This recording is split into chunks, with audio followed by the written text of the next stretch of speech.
Hi, my name is Christian Skoorsmith, and I'm going to be teaching or giving a 2-hour presentation at the upcoming NGH convention in August about working with transgender clients, giving you an orientation to the broad scope, in broad strokes, of transgender experience, particularly how that's relevant for hypnosis and how hypnosis might be able to be used sensitively and helpfully, particularly with transgender clients. Join me in a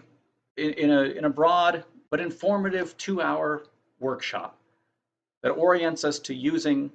hypnosis with transgender clients and fashioning our practices to be a safe place for working with transgender clients, a safe place for transgender clients